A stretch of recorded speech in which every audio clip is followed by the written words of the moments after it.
me contactaron, prácticamente no quise comprometerme demasiado porque no los conocía.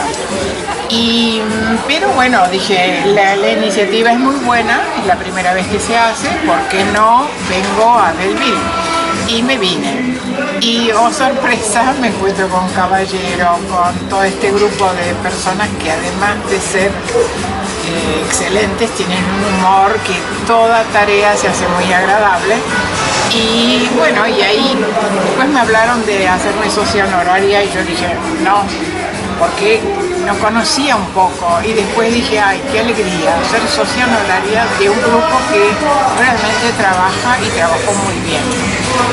Nosotros desde la Asociación Argentina de Geofísicos y Geodestas, donde nosotros tenemos un grupo de trabajo, integramos un grupo de trabajo que se llama Tormentas Severas y Tornados, el CIT, que somos en este momento 5 o 6 personas, una que está en el INTA, el otro está en la Universidad Católica, yo que soy independiente ahora porque me jubilé, y 2 del Servicio Meteorológico.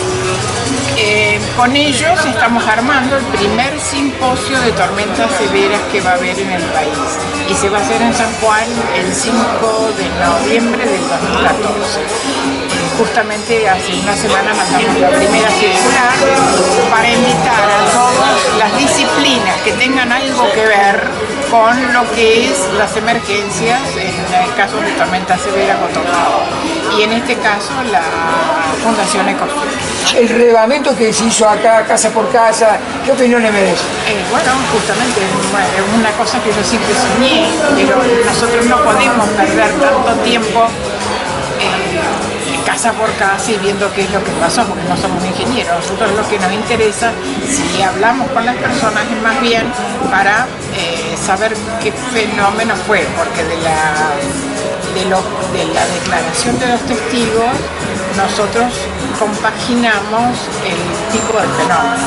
Es complejo porque cuando yo vine la última vez con Serra, con José Serra, hicimos toda la parte rural, que en aquella época, en diciembre que yo vine, estaba todo inundado. Entonces, cuando uno le queda la parte rural, que es la que nos cuenta la historia antes de entrar en la ciudad, y esa vez yo no la tenía, entonces estaba equivocada mi primer diagnóstico de lo que sucedió acá. Yo solo había visto una pequeña parte que era el tornadito que pasó por el centro de la ciudad, además de las ráfagas descendentes. Pero cuando hice todo el estudio con Serra, que me acompañó ese día, hicimos toda la parte rural, nos encontramos que lo peor pasó al sur de la ciudad. Y que fue vino desde la parte de los campos, que ahora no me acuerdo los nombres, pero desde el sur oeste hacia el este. Y tuerce así y entra en el aeropuerto y pasa del otro lado hasta la zona de Cuatro Caminos. Exactamente. Cuatro Caminos. Esa es una parte que realmente tuvo la peor intensidad y eso fue un tornado. Es decir, que Belleville se salvó, en realidad, de lo peor de la tormenta.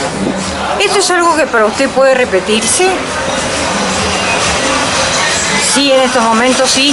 Se puede llegar en cualquier momento, porque estamos en una zona tornádica.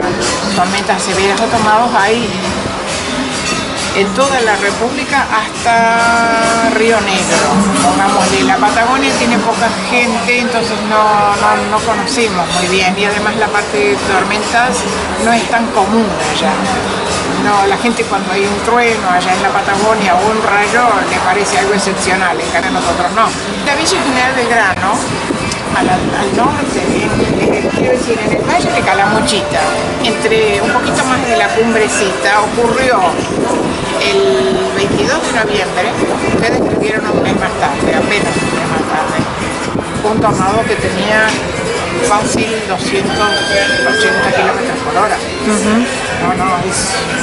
Lo que pasó acá es de los tornados el más leve. el más leve. Claro. Pero el otro, el que pasó por el campo, si bien fue un F1, pero fue un F1 alto, o sea, 160 kilómetros por hora. En cambio, lo que les pasó por acá, que es la zona esta de la terminal, que cruza el río, que agarra el cementerio, desde el cementerio, desde detrás del cementerio, cruza el cementerio en diagonal y viene por el Parque Lao, pero no lo agarra demasiado el parque. Hay daños por otras razones, pero no por el tornado. Y después es un tornado chiquito que pasa por la ciudad. ¿Se podía haber previsto? Creo que hubo alertas. Sí, hubo la alerta de los bomberos. Sí. Meteorológica, sí. Sí, claro. Sí, porque el servicio meteorológico da alertas. ¿Qué nos depara ahora el clima de aquí? No tengo idea. Yo no soy climatóloga. Tenemos dentro de nuestro grupo el doctor Agosta, que es climatólogo. Y él sí sabría explicar bien, pero yo no. Es como meterme en la medicina, el cardiólogo y el médico común. Traumatólogo. No, el que trabaja con, ¿cómo se llama? Los riñones o son todas especialidades. Aparte, el clima en este momento es bastante complicado y solamente los grandes científicos están metidos en Sí, gracias. Una pregunta, ¿puede decirse, porque esto es uno de los, no sé si decir mitos o confusiones que puede haber, esto de que se habla del cambio climático, de que puede existir una influencia en el nuevo comportamiento del clima porque hay más polución, porque falla la capa de ozono, etcétera, etcétera? Todas estas razones pueden influir en el cambio del clima. Si bien sabemos que usted no es climatólogo. No, yo no sé. Lo que escucho de vez en cuando en las conferencias que dan los climatólogos, hay dos tendencias. Los que son, los que dicen, sí, el hombre es el culpable de... Y en cambio los otros son, no, el sol tiene señales que coinciden con nuestro cambio y en realidad parece ser que es el sol el que imprime la variación en el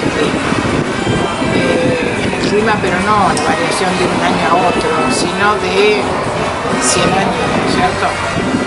Digamos, en una onda de 100 años, y ahora dicen que vamos a entrar en una pequeña era polar, es decir, que los inviernos van a ser más crudos, no sé si el verano más frío ni más caluroso, pero sí los inviernos más crudos, que va a ser mucho más marcado en Europa. Pero esas son cosas que hablan los climatólogos. Estoy repitiendo, no. Y que lo venimos viendo, ¿no? Sí, en el Valle de Calamuchita, cuando nevaba en la Villa General Belgrano una vez cada 6 años, ahora nieva todos los años, Sí. ¿no? Sí. Es notable los cambios que hay. Claro, pero tampoco podemos decir que las tormentas son debidas a un cambio climático, porque nosotros tenemos un archivo que abarca desde el año 1930, porque nosotros recorrimos los diarios hacia atrás. Y en realidad hay una gran variante entre el 30 y el 60 que da más o menos parejo, lo que uno puede sacar de la variante. Del 60 para adelante es un salto para arriba, la frecuencia, son más frecuentes los que registramos. Pero después eso se mantiene y en el 80, en la época del 80-90 empieza a haber otro salto para arriba, es decir, aumenta la frecuencia y después del 2002 hay un aumento sostenido. Entonces la pregunta que yo hago siempre cuando muestro el gráfico es ¿por qué es? Y por el cambio climático, me dice la gente. No, cambió la tecnología de las comunicaciones. En el 60 apareció la televisión, luego vino el internet, que fue más o menos, y después ya todos los pueblos en el 2000, 2002, 2003 tienen su página. Por lo tanto nosotros recibimos muchísimo más información que antes, que había que revisar la nación y que, bueno, que si había algún problema político no aparecía mucho menos. Mi última pregunta, ¿no? Al menos por mi parte, ante una alerta meteorológica, ¿qué medidas son las que tenemos que adoptar? Ir a hablar con la gente de Defensa Civil, que son los que están especializados para hacer frente a estas cosas. Yo solamente me dedico a tener miedo cuando viene una tormenta y estudiarla, pero no sabría decir, porque eso no estoy especializada.